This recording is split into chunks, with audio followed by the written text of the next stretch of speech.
Hey everybody, welcome back to Comic Book Club.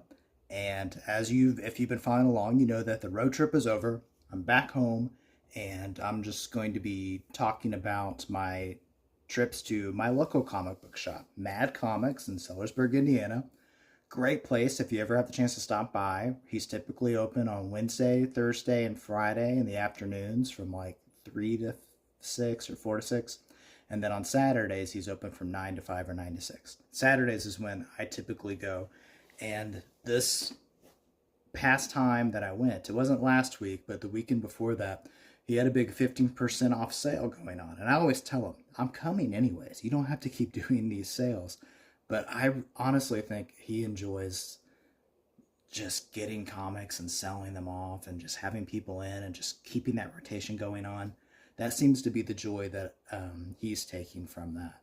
And so, I mean, I can't argue with that. I love that he has opened this shop and that he's just, it's not even like his main business. This is his side thing that he does. And he just seems to take so much joy in just creating this comic book community in this area. In fact, on the last time that I was there this past Saturday, I heard a conversation going on as I was going through the comics. Some guy was talking about how he just stumbled across it and how this is going to just become like a weekly thing for him. He's going to keep coming in because he has a local comic book shop. And that's what it's all about. You're just having comic shops in your area with a great person running it, great selection to go through, great prices, just creating comic book readers. So anyways, enough of that. Let's talk about what I got. All right, so first, not Marvel, not DC, but Image Comics. Continuing with the Wildcats, I got number 5. And then, if you've been paying attention to my other videos, you know I've been collecting the annuals, trying to get these complete stories. We'll start with this one. This is Amazing Spider-Man Annual number 22.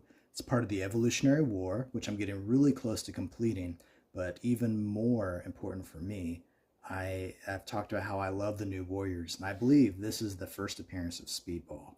So really cool to have that first appearance of one of my favorite characters and part of one of my favorite teams.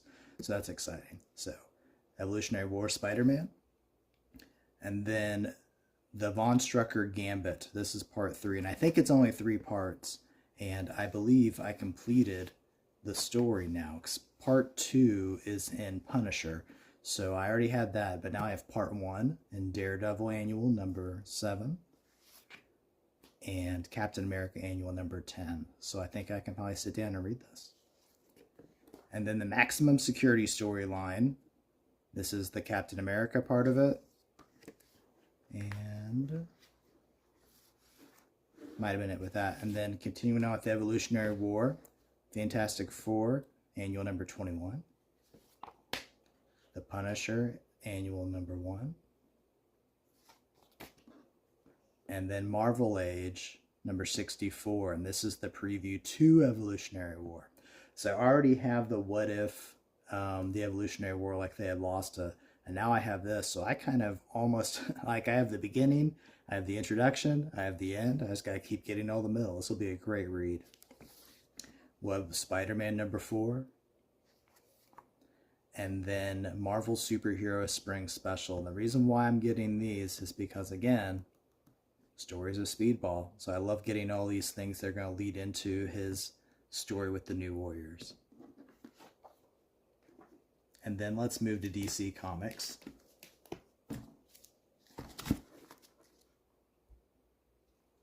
I got Deadman number 1. We have Carmine Infantino. We have Neil Adams on this. This looks like a fun read to have here. Justice League number 1. Now this is a reprint. I already have a Justice League number 1. But it's cool to have a reprint, and I love the clean white copy on here. And it's just going to be great to read this. This will be like my reader copy. So I have an original from the first run, but then I'll have this reprint. So it's real fun. Superman number 35. And I grabbed this one because I really love this version of Brainiac. I don't know why we don't have the green skin. I don't know if it's just a color error on the cover or if something I'll discover while reading it. But Brainiac's kind of like my DC Comics version of Kang. I love Kang the Conqueror comics, but in DC, I love this version of Brainiac. I love the mustache. Superman number 383. Looked like a fun cover. And then the Legends of World's Finest.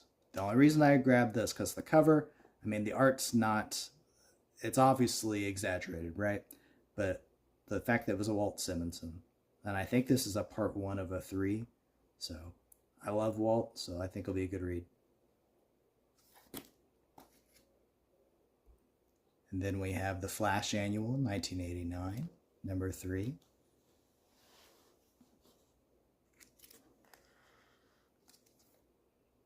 And then Justice League Quarterly, number 5.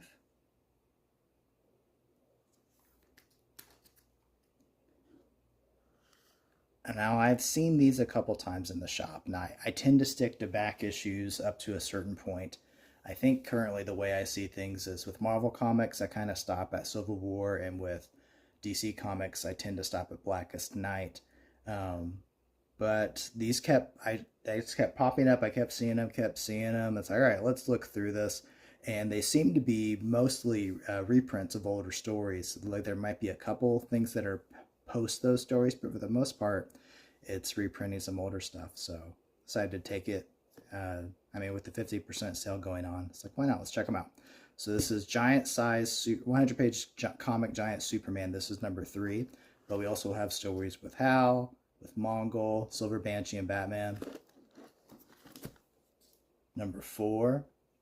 Love that cover with Captain Marvel, Shazam. Number 5. And number 9. Now moving on to X-Men. I found this is God Loves, Man Kills, and this is the extended cut. I was able to get both parts of the story.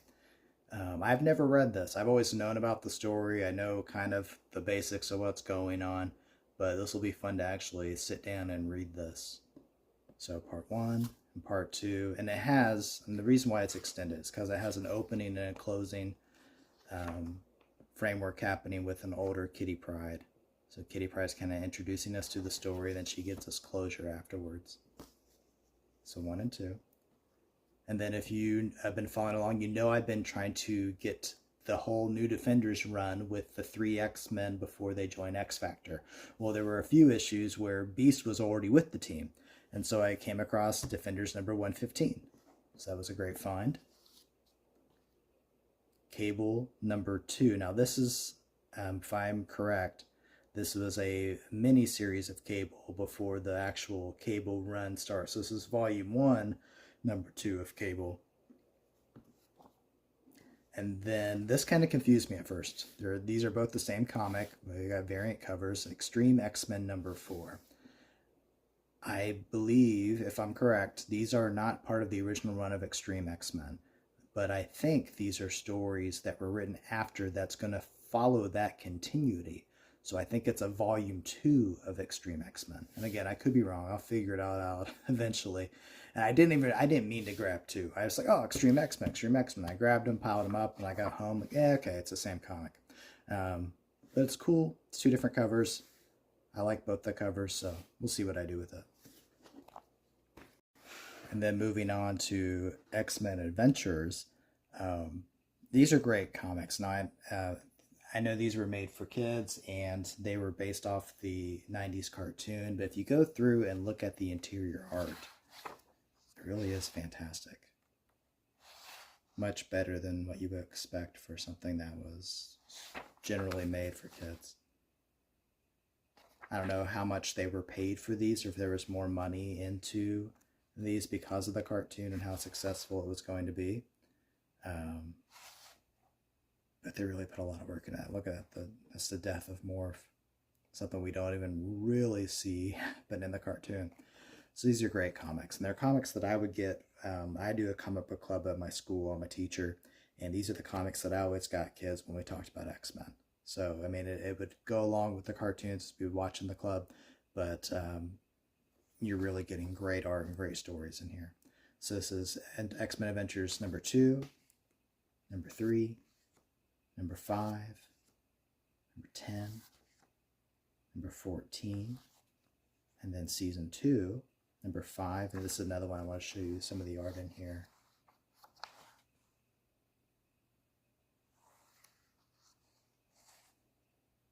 It's just really fantastic. That's good stuff. Number 6, numbers 7, number 8, number 10, and then season 3, we have number 4. And then we move into this. It transitions from X-Men Adventures to The Adventures of the X-Men. And it's the same author. It's Ralph Macchio, not to be confused with the Karate Kid. And I think it's the same continuity, but it's not exactly following the cartoon stories necessarily. But something interesting about this comic is that when we open it up, there was a Kool-Aid promotion, and it actually still had the Kool-Aid packet in here. And it also came with a magazine, or a subscription for Spider-Man magazine. So no one drank the Kool-Aid. I'm not going to do it myself. It's probably going to go in the trash. I might save the Spider-Man thing. That's kind of cool. It's a neat insert. Obviously, it's not going to work anymore, but just interesting. There was a Kool-Aid packet in your comics. So that was number 4, number 9, number 10, Mojo back here. And then this was number 13, which might have been the final issue of the Adventures of the X-Men series. I'm not for sure. I'll have to check. But it's a nice homage cover.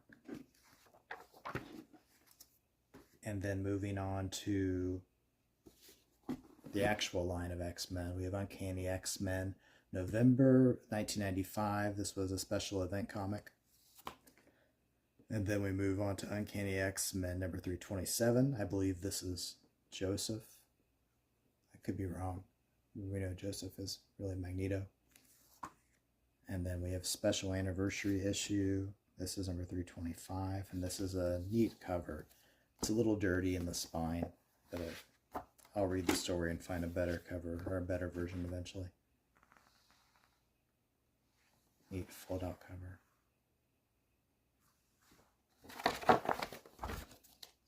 Number 356, 361,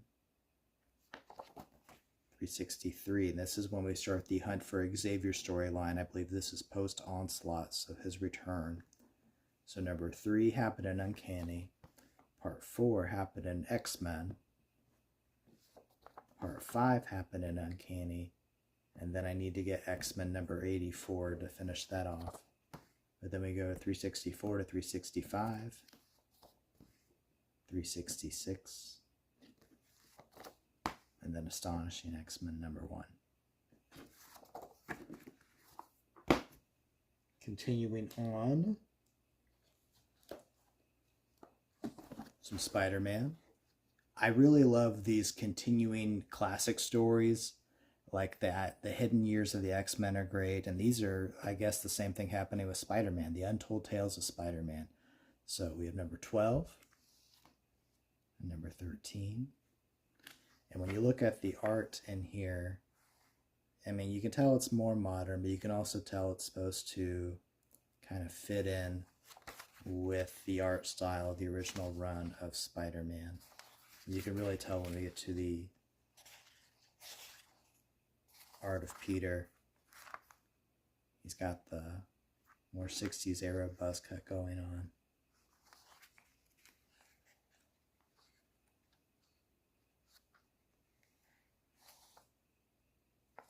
But you can tell it's the modern era. And then number 17.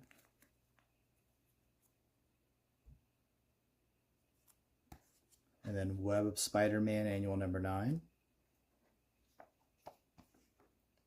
And then we get to Scarlet Spider-Man. We have Ben Reilly. So we have a team up. This just interested me. Team up with Scarlet, with Gambit, with Howard the Duck. That should be fun. And then Web of Scarlet Spider, number 1 of 3 with the storyline that has Firestar, the New Warriors. And Scarlet does become a member of the New Warriors. So that should be interesting. This is number 3 of the Web of Scarlet Spider.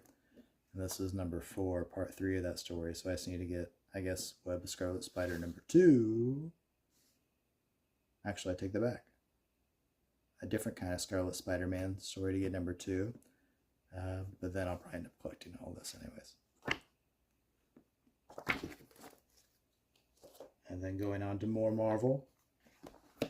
This is a reprint of Iron Man number 47, which intrigued me because we get a lot of the retelling of that origin story of Iron Man, that first suit.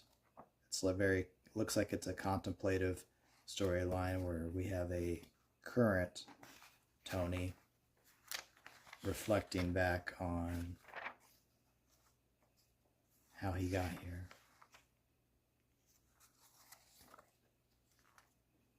And then this Incredible Hulk cover caught my eye with Juggernaut. And we have Doc Ock, the leader. A lot going on here. Captain America number 403. This is right after Operation Galactic Storm. We had issue number 400 happen during that. 401 was the aftermath. And then right after that, we get this Man and Wolf storyline where we're going to get a bunch of werewolves. Wolverine and Cable will become big parts of it. I already have a couple issues of it, so I got part 2. This is number 403. And then this caught my eye. We have a MODOK Red Skull happening. We have a female Cap, or maybe it's a female Bucky. Definitely some kind of parallel world. So this is Captain America number 289. And then Spider-Man Classics number 1. I believe this is a retelling of Amazing Fantasy. Was it 15? Has that story. We also get a Doctor Strange story happening in here. The original Doctor Strange.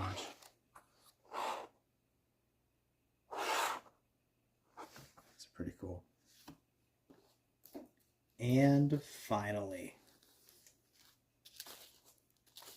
if you've been following along, you know my favorite comic book character, villain, is Kang the Conqueror. And so I always try to get some kind of Kang comic if I can.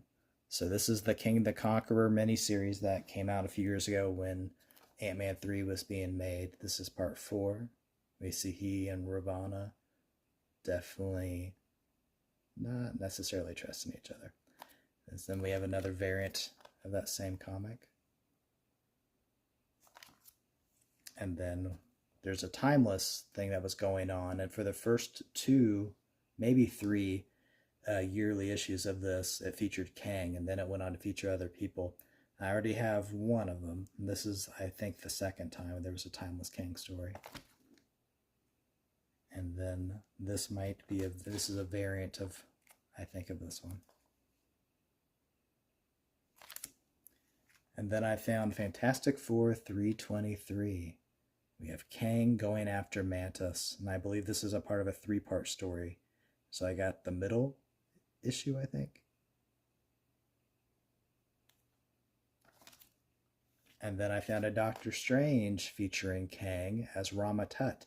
This is a parallel story to when Fantastic Four went off against Rama Tut. So Doctor Strange had his own mission going on where he kind of stumbled across this happening at the same time. And then Venom number 8. This is, I think, a 2-part story because I have Venom number 9. So now I got the first part of that. And I believe this is Venom, Eddie Brock's son, not Eddie himself. So, it's a great day at the comic shop. Picked up a lot of comics. I'm still bagging and boarding everything. That's always fun. It's great to go comic shopping. And then also, things that I love getting in comics are trading cards. So there was that Hunt for Magneto thing going on. So these were inserted in there. It's around the same time that the X-Men video game came out for Sega Genesis. And so these cards, you would collect them, but they would give you details inside to give you hints for how to play the game. So if you look on the back, You get some of the storyline here. I mean, all the different stuff you could win. It was actually really cool stuff. So here's your clue. This week, Magneto is rumored to be hiding at his secret base. And if you know this game, you know it's really hard just to even get to that level if you didn't have the manual with you.